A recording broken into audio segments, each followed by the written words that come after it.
Okay, so usually when we sit down for one of these deep dives, especially for something that's, labeled pop rock, you kind of know what to expect. He's got a formula in your head. Totally. You're looking Yeah. for a good hook, right? Yeah. Maybe a messy breakup, some angst, a little redemption arc, the usual. Standard stuff. But this isn't that. Not even close. Today, the sources we're digging into, honestly, they're on another level. We're looking at a song called The Trade by an artist named Ti-Fi. And on the surface, it sounds like a pop rock track. It has all the elements. He does. It has the guitars, the melody, the production value is there. But if you just treat this like another song on a playlist, you are missing everything. You're missing the entire point. Because we're not really looking at a song today. We're analyzing a crime scene. That's exactly the vibe I got. We have the lyrics, of course. But then we also have these really detailed writer's room transcripts where the artist just breaks down every single production choice. And liner notes. Plus, and this is the heavy part, a raw, personal narrative from the artist. It describes the actual events that inspired this track. And we should probably be very clear about what those events are. This is not a metaphor. No. The Trade is an autobiographical documentation of human trafficking. It's a literal, moment-by-moment account of the artist being sold. Which brings us to our mission for today. How do you take a memory that specific, that traumatic, Yeah.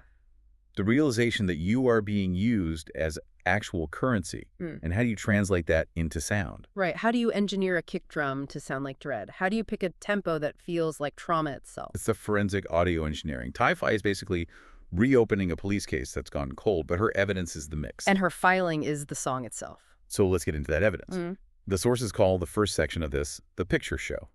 And it starts in a place that feels, almost deceptively normal. Deceptively is the key word. The lyrics start with, I sat in the passenger seat watching the streetlights blur. And in her personal text, Ti-Fi describes this exact scene. Yeah. She's in the car, city's going by, she thinks she's on a date. Or at the very least, a situation she's in control of. And that's such an important point the sources make. Because you might ask, why did she get in the car? Of course. But the narrative makes it clear she knew the driver. There was a level of trust there. This wasn't a stranger abduction. It was grooming, not a kidnapping. Exactly. And then look at the state she describes herself in. The lyrics say, too much to drink, and just a haze, just a slur. Right. And in the text, she talks about that haze not just as being drunk, but as a tactic, a compliance tactic. She was made pliable. Yeah. She even says she felt free, which is just, it's heartbreaking in hindsight. She thought she had agency. She thought she was a participant. She had no idea she was the inventory. And that shift, it happens the moment they arrive. The lyrics say they pull up to a house and there are 3 strangers waiting for the picture show.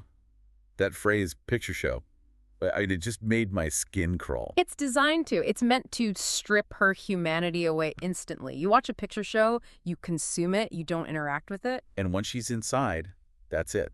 The trap is sprung. Later, the song uses the imagery of a locked precinct door. But in that moment, it's the simple, terrifying fact that there's no ride for the door. She's stranded. Utterly. And she's outnumbered. It's 3-1 plus the driver. And that's when that haze starts to curdle into panic.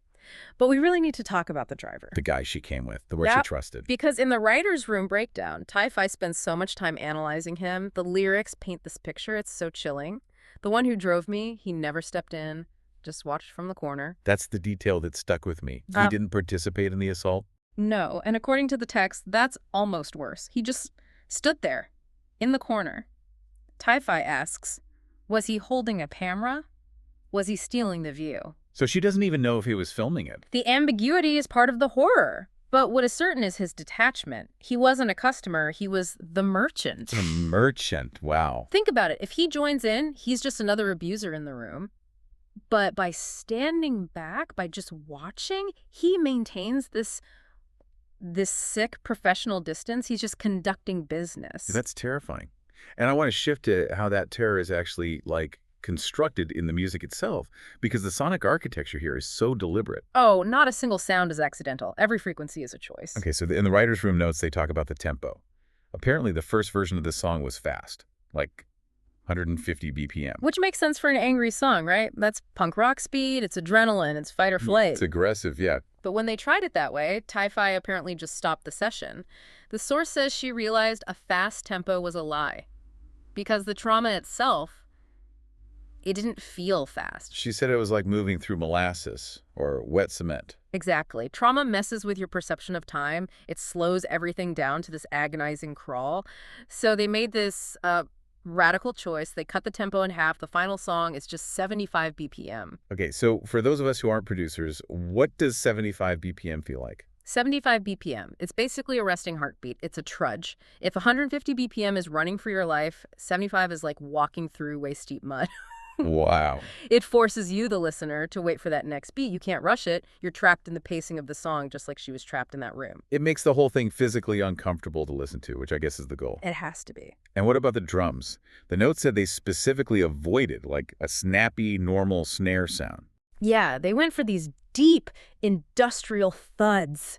Ti-Fi told the producers she wanted the drums to sound like boots stuck in mud, or like that physical feeling of dread settling deep in your stomach. You know that heavy drop you get with bad news? Oh, that pit in your stomach. It's the kick drum. It's tuned really low, so it hits you in the gut, not in the chest. And then to contrast that, you have this guitar in the verses that's described as pretty, it's clean, lots of reverb, which seems so out of place for a song about this. It seems counterintuitive, but think about the isolation she's feeling. She's in a room full of men, but she's never been more alone. That clean, echoing guitar, that's the sound of loneliness. It's pretty, but it's cold. It's the sound of a big, empty room. It's the sound of vulnerability right before the violence really starts. And then the chorus hits, and all that pretty is just gone. Obliterated. The production notes literally call it the wall of sound. They just layer on distortion, feedback, synth noise, just everything at once. Why do that? Why make it so messy? Because it's a sonic metaphor for dissociation. When your brain is so overwhelmed by trauma that it can't process reality, it just shuts down. It turns to static. It disconnects. That chorus is engineered to sound like a panic attack where you literally cannot hear yourself think. It's the sound of a mind fracturing under pressure. It's incredible that they can engineer a psychological break. Yeah. But we have to get to the core of this, to the title of the song, The Trade. Yeah. This is probably the hardest part of the source material to get through. The lyrics have this line, this moment of awful clarity. I didn't know I was currency. I didn't know I was the trade. It's when the grooming completely dissolves and she sees it for what it is. She's not a person in that room. She's a commodity. And the sources are brutally specific about what she was traded for. The driver walked out with his Tina in his glass. Let's just pause on that. Tina in his glass. Tina is slang. It's for crystal meth, the shards. Yeah. And the glass is the pipe. So, wait, let me just get this straight. Yeah. The value placed on her life, her body, her safety was a baggie of meth. A baggie of meth. That was the exchange rate. The driver provided the predators with access to her, and in return, he got his fix. That's, devastating isn't a strong enough word. The dehumanization is absolute. It reduces a human being to a consumable, and the lyrics just hammer it home. He walked out with his Tina and his glass, what I stayed there and paid. He got the product, she paid the price. And the cost was physical. The narrative describes the assault itself, and it mentions coercion with drugs too, right? Yes. The text says she was forced to hit a pipe during the assault. She says she'd only ever used weed or coke before, so she didn't even know what was happening, what she was inhaling. Just another way to control her. Or to humiliate her. And while all this is happening, the assault, the drugs, where's the driver? He's just there. He's closing the deal. The text says she was frozen in time, that dissociation we talked about. While he got his baggie, he didn't see a friend he betrayed. He saw a credit card he just swiped. It's monstrous. And, normally this is the part of the story where we want the police to kick down the door. We want that Law and Order moment. But that's not what happened here. And that brings us to the bridge of the song, the legal cage.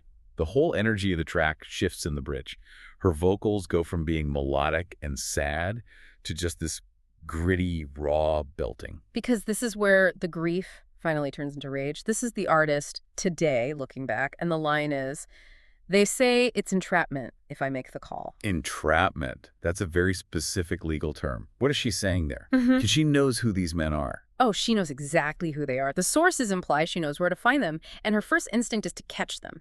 Set up a sting, get them to admit it on tape. But she can't do that. Legally, it's a minefield. The lyrics say, they say I can't trick him, but he tricked me first. And that's the core of the frustration. If she, as the victim, tries to induce them to commit a crime so she can get evidence, their lawyer could just turn around and claim entrapment. So the law actually protects the predator from being tricked into a confession. In many ways, yeah. The system is designed to prevent law enforcement from creating crimes that wouldn't have otherwise happened. A victim going rogue to get a confession. That kind of evidence often gets thrown out. And what happened with the original police file? Dusty is the word she uses. Closed. The investigation stalled, which, sadly is not surprising in cases involving sex workers or people with substance use issues. It becomes a he said, she said with no evidence left. So the system failed her. Uh. The case is closed. But Ti-Fi is. She's not done. Not even a little. And this is maybe the most fascinating part of this whole deep dive. If the legal system won't give her a wiretap, she becomes the wire. The liner notes have that incredible line, I want to be the wire, I want to be the sting. She is repurposing her art as evidence. The song is the sting operation. She puts all the details in the lyrics, the specific car, the 3 men, the Tina and Glass. She is broadcasting the specifics of the crime to the entire world. She calls herself the judge and jury on the track. It's a kind of vigilante justice, but played out through media. She writes, I want to ruin him. By releasing this song, she makes sure that every time someone streams it, his crime is being reenacted and he is being judged. It's all about taking the power back. Yeah. The driver thought he was invisible, standing in that corner. Exactly. He thought he was just the broker who could walk away with his drugs and just disappear into the night. But this song, The Trade, it drags him out of that corner and puts a permanent spotlight right on his face. It's like she's saying, you thought you got away with it. You might not be in a physical jail, but you are trapped inside this song forever. He can't escape it. What a journey. I mean, we started this whole thing in a blurry car ride, trudged through that slow, muddy tempo, through the absolute horror of that transaction, and we've ended up here in a sort of artistic courtroom. It completely redefines what a pop ballad can even do. It's not just self-expression, it's an indictment, it's documentation. And it leaves us with a really, a complicated and provocative question to leave with you. We expect the justice system to handle things like this. We want the gavel to fall. But when the file's just collecting dust, when the evidence is gone, what's left? What can you do? And that's the question. If the courts are closed for business, can a song actually serve as the executioner? Is it a form of justice if the punishment is just a melody that follows someone around for the rest of their life? It's the only open file left on the case. Ti-Fi says her memory is sharp. And after this deep dive, I don't think any of us are going to forget this story either. This was a tough one, but unnecessary one. Thanks for taking this dive with us. Stay safe out there. We'll catch you in the next deep dive.